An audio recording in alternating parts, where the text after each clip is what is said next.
మన ప్రభువును మన రక్షకుడు అయిన యేసుక్రీస్తు నామమున అందరికీ వందనాలండి. దేవునికి స్తోత్రాలు. సంపూర్ణుడైన దేవుడు, పరిపూర్ణుడైన దేవుడు, పవిత్రుడైన యేసుక్రీస్తు నామమున మీ అందరికీ మరొకసారి వందనాలు తెలియచేస్తున్నాను. ఈ నూతన దినములో ఆ గొప్ప దేవుడు మనకు అనుగ్రహించిన దేవుని యొక్క వాక్కు కృపావార్త. కీర్తనల గ్రంథము 56వ కీర్తన 3వ వచనము 4వ వచనము.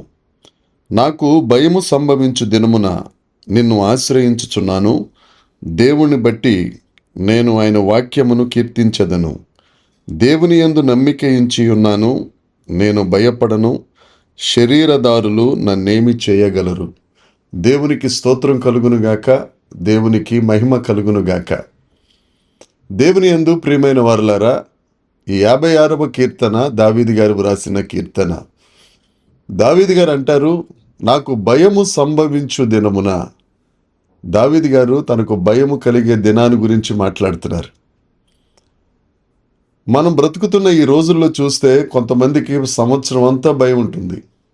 కొంతమంది ప్రకృతిని చూసి భయపడతారు, కొంతమంది క్లిష్ట పరిస్థితులను చూసి భయపడతారు, కొంతమంది అపవాదిని చూసి భయపడతారు. ఏదైతేనేమి ప్రతి వ్యక్తి ఏదో ఒక దినమున ఏదో ఒక సమయంలో భయపడుతూనే ఉంటారు. అయితే భయములన్నిటిలో నుండి మనల్ని విడిపించి రక్షించగలిగిన గొప్ప దేవుడు, విడుదల నాయకుడు యేసుక్రీస్తు ప్రభు ఉన్నారు. కాబట్టి మనం ఆయన యందు నమ్మిక ఉంచితే ఏ భయము మన చెంతకు రాదు.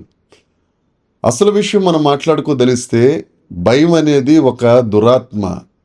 ఆ దురాత్మ ఎప్పుడూ మనల్ని వెంటాడుతూనే ఉంటుంది.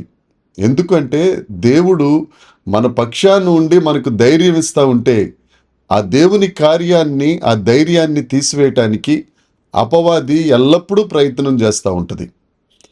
ఒక ప్రాకు జీవిని చూసినా భయపడతాం, చీకటిని చూసినా భయపడతాం. అనేక రకాల భయాలు మన జీవన విధానంలో, ఆవేదనలు, భయాలు, విసుగులు, విచారములు ఎన్నెన్నో. అయితే దేవుడు అంటారు, సృష్టికర్త అంటారు, మనల్ని సృజించిన మన తండ్రి అంటారు, నేను నీకు తోడుగా ఉన్నాను, నీవు భయపడవద్దు. అది దేవుడు మనకు అనుగ్రహిస్తున్న వాగ్దానం.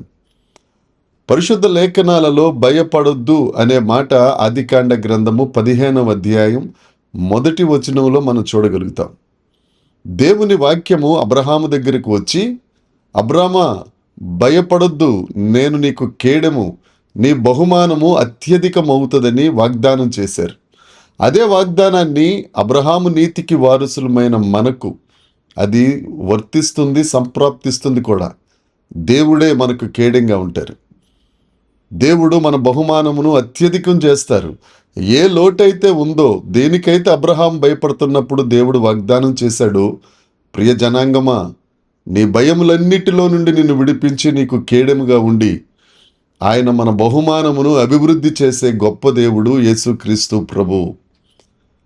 ఆయన మనతో చేస్తున్న వాగ్దానం యెషయా గ్రంథము 41వ అధ్యాయం 9వ వచనం 10వ వచనం మనం చూడగలిగితే, నా సేవకుడైన యాకోబు, నేను ఏర్పాటు చేసుకున్న ఇజ్రాయేలు, నా స్నేహితుడైన అబ్రహామా, నేనే నీతో చెప్తున్నాను, నేను నీకు తోడుగా ఉంటాను.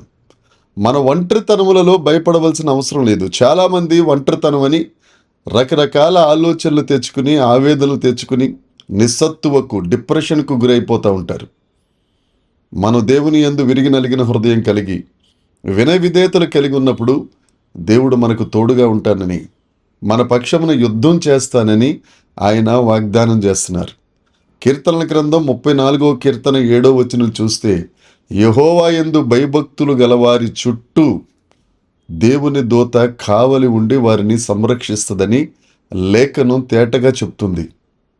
ప్రియమైన వారులారా, మనకు భయము సంభవించు దినమున నరులను ఆశ్రయించకూడదు, పరిస్థితులను ఆశ్రయించకూడదు, పరిస్థితులను చూసి భయపడకూడదు. సమస్తమును చేయగలిగిన సర్వశరీరులకు దేవుడైన, అసాధ్యములను సుసాధ్యము చేసే గొప్ప దేవుడైన దేవుని వైపు మనం చూడాలి. ఆ దేవుని దగ్గర నుండే మనకు ధైర్యం. నీకు ఎటు చూసినా నీకు భయమే. భయంకరంగా నిన్ను భయపెట్టి నిన్ను మరణానికి చేరువ చేస్తుంది. ఒకవేళ కుటుంబ సమస్యలే నిన్ను వెంటాడుతున్నాయా? నిన్ను ప్రేమించేవారు ఎవరు లేరా? ఒంటరితనం నీకు ఉందా? అయితే ఏ పరిస్థితిలోనైనా ప్రభువు దగ్గరికి వెళితే నీవు విరిగి నలిగిపోతున్న నీ పరిస్థితులను అలక్ష్యము చేయని దేవుడు మన దేవుడు కనుక ఆయన నిన్ను ప్రేమిస్తారు. ఆయన నీతో చెబుతున్న మాట, నేను నీకు తోడుగా ఉంటాను. అంత గొప్ప మాట చెప్పిన తరువాత సర్వ శరీరులు నిన్నేం చేయగలరు? నరమాత్రుడు నిన్నేమి ఇబ్బంది పెట్టగలడు? ఒక్కసారి ఆలోచించు.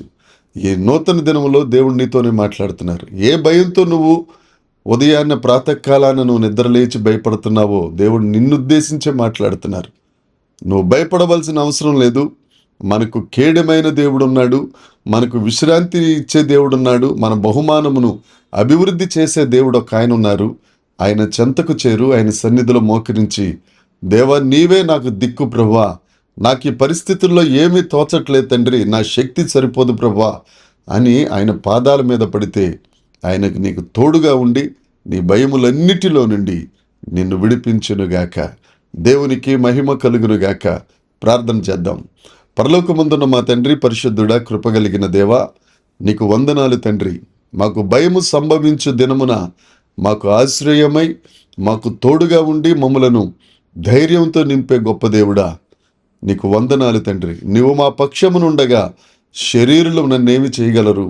నరమాత్రులు మమ్మల్ని ఏం చేయగలరు ప్రభువా? మా భయములన్నిటిలో నుంచి విడిపించి మమ్మల్ని ఆశీర్వదించి తద్వారా మీరు మహిమ పొందుతున్నందుకై మీకు స్తోత్రాలు చెల్లిస్తూ యేసు నామమున ప్రార్థించి అడిగి వేడుకొనుచున్నాము తండ్రి. ఆమేన్. దేవుని కృప మనందరికీ తోడై ఉండునుగాక. ఆమేన్, ఆమేన్, ఆమేన్.